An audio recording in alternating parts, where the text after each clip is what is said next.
அன்பான தேவனுடைய பிள்ளைகளே, ஆண்டவராகிய இயேசு கிறிஸ்துவின் நாமத்தில் உங்களை வாழ்த்துகிறேன். ஏசாயா 49:25 வசனத்தை நான் வாசிக்கிறேன். உன்னோடு வழக்காடுகிறவர்களோடு நான் வழக்காடி உன் பிள்ளைகளை ரட்சித்துக் கொள்ளுவேன். ஆமேன். உங்களோடு கூட வழக்காடுகிறவர்களோடு ஆண்டவர் வழக்காடி உங்களை மட்டுமல்ல உங்கள் பிள்ளைகளையும் ரட்சித்துக் கொள்ளுவேன் என்று ஆண்டவர் சொல்லுகிறார். இந்த உலகத்திலே நாம் வாழ்கிற வாழ்க்கையிலே நான் ரொம்ப விரும்புகிறது ஒரு சமாதானமான வாழ்க்கை தான். ஆமேன். ஏனென்றால் நம்முடைய ஆண்டவர் சமாதானத்தின் தேவன், அவருக்கு சமாதான பிரபு என்று ஒரு பெயர் உண்டு. ஆனால் இன்றைக்கு நிறைய நேரங்களில் காரணம் இல்லாமல் நம்மோடு வழக்காடுகிறவர்கள் ஏராளமான பேர் இருக்கிறார்கள். நமக்கு விரோதமாய் வழக்காடும்படி எழும்புகிறவர்கள் நிறைய பேர் இருக்கிறார்கள். ஏன்னா சூழ்நிலை அப்படி மாற்றி விடுகிறது. ஸோ எங்கேருந்து பிரச்சனை வரும், எங்கேருந்து போராட்டம் வரும் நமக்கு எதுவுமே தெரியாது.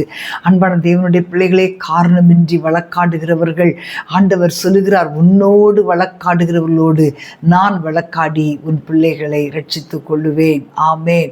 நம்மோடு வழக்காடுகிற அநேகர் உண்டு. இன்றைக்கு இருக்கிற நம்முடைய வாழ்க்கையில நம்மோடு கூட வழக்காடி நம்மை அநியாயமாய் குற்றம் சாட்டி நம்மோடு தீமையான காரியங்களை பேசுகிறவர்கள் அநேகர் உண்டு. ஆனால் அவர்கள் எல்லாருடைய கைகளுக்கும் ஆண்டவர் நம்மை விலக்கி விடுவிக்கிறவர். நமக்கு விரோதமாக யுத்தம் பண்ணும்படி அநேகர் எழும்பி வரலாம். வேலை பார்க்கிற இடத்திலே உங்களுக்கு விரோதமாக யுத்தம் பண்ணுகிறவர்கள் வரலாம். பிஸ்னஸ் செய்கிற இடத்துல உங்களுக்கு எதிராய் நிறைய பேர் இருக்கலாம். நிறைய ஜனங்கள் உங்களுக்கு விரோதமாக எழும்பி வரலாம். உங்களுடைய உயர்விலே நிறைய பேருக்கு விருப்பம் இல்லாமல் அதில் அவங்களுக்கு விரோதமாக எழும்பி பல காரியங்களை செய்யலாம். ஆனால் நமக்கு ஒரு தேவன் உண்டு. அவர் சொல்லுகிறார், உங்களோடு வழக்காடுகிறவர்களோடு நான் வழக்காடி உங்கள் பிள்ளைகளை ரட்சித்து கொள்ளுவேன். ஆமேன். ஏசாயா 41:11 வசனம், உன்னோடு வழக்காடுகிறவர்கள் ஒன்றுமில்லாமற் போவார்கள். ஆமேன். உங்களோடு வழக்காடுகிறவர்களை கர்த்தர் பார்த்து கொள்வார். ஆமேன். வழக்காடும்படி வருகிற எந்த காரியமானாலும் கர்த்தர் நம் பட்சத்தில் நின்று நமக்காக வழக்காடி நமக்கு ஜெயத்தை கொடுக்கிறவர். ஹல்லேலூயா, ஹல்லேலூயா. பிரியமானவர்களே, நீங்கள் வேலை பார்க்கிற இடத்திலே ஒருவேளை உங்களுக்கு எதிராளிகள் எழும்பலாம். சில சத்துருக்கள் உங்களுடைய சொத்துக்களுக்கு எதிராக வழக்கு செய்யலாம். அது கோர்ட்டு கேஸுன்னு சொல்லி ரொம்ப நாளாக தொடர்ந்து கொண்டிருக்கலாம். நம்புங்க, நமக்கு ஒரு தேவன் உண்டு. அவர் நமக்காக வழக்காடுகிறவர்களோடு வழக்காடுகிற தேவன். ஆமேன். ஹல்லேலூயா, ஹல்லேலூயா. அவர் நமக்காய் யுத்தம் பண்ணுகிறவர். அவர் நமக்காய் நன்மை செய்கிறவர். அவர் நமக்காய் வழக்காடி நமக்குரிய காரியங்களை, நமக்கு வர வேண்டிய நன்மைகளை நமக்கு வர செய்வார்கள். ஆமேன். ஹல்லேலூயா. உங்களுடைய பிள்ளைகளுக்கு எதிராக வேலை பார்க்கிற இடத்திலே அநேகர் எழும்பி அவர்களுக்கு எதிராய் வழக்காடினாலும் கர்த்தர் வழக்காடி உங்கள் பிள்ளைகளை ரட்சித்துக் கொள்ளுவேன் என்று சொல்லுகிறார். ஹல்லேலூயா. யோசேப்புக்காக கர்த்தர் வழக்காடினார். அவனுடைய சகோதரர்கள் அவனை வெளியே அனுப்பிவிடும்போது, அடிமையாய் விற்று போடும்போது அவனுக்காக கர்த்தர் வழக்காடி அவனை உயர்த்தினார். ஹல்லேலூயா, ஹல்லேலூயா. நம்முடைய வாழ்க்கையிலே காணப்படுகிற ஒவ்வொரு காரியங்களையும் அவர் ஒன்றுமில்லாமல் மாற்றி போட்டு நம்மை ஆண்டவர் சுகித்திருக்க செய்கிற தேவன். ஆமேன். ஹல்லேலூயா.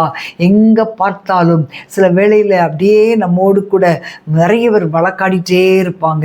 ஒரு இடத்துல போய் வழக்காடினா இன்னொரு இடத்துக்கு போனால் அங்கேயும் அதே போல் நமக்கு விரோதமாய் எழும்புகிறவர்கள் அநேகராய் இருக்கலாம். ஆனால் நம்முடைய ஆண்டவர் நம்மோடு வழக்காடுகிறவர்களோடு வழக்காடி நம்முடைய பிள்ளைகளை ரட்சிக்கிறவர். ஆமேன்.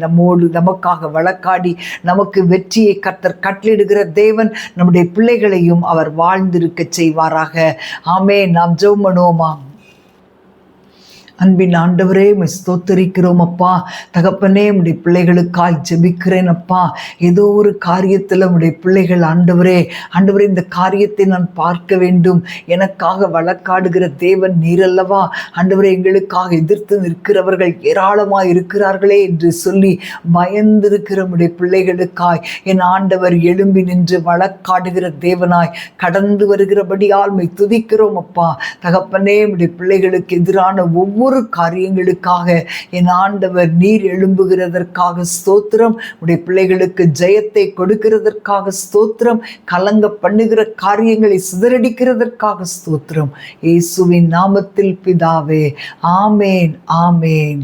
அன்பான தேவனுடைய பிள்ளைகளே, இன்றைக்கு நீங்கள் பயப்படாமல் இருங்க. ஒருவேளை நாளை தினத்தில் ஏதோ ஒரு காரியத்திற்காக போக வேண்டும், அந்த காரியத்தில் நான் என்ன செய்வேன், எப்படி செய்வேன் தெரியலையே நீங்கள் நினைக்கிற காரியங்களில் ஆண்டவர் உங்களுக்கு ஜெயத்தை கொடுக்க போகிறார். உங்களுக்காக வழக்காட அவர் உங்களோடு கூட வருவார். God bless you.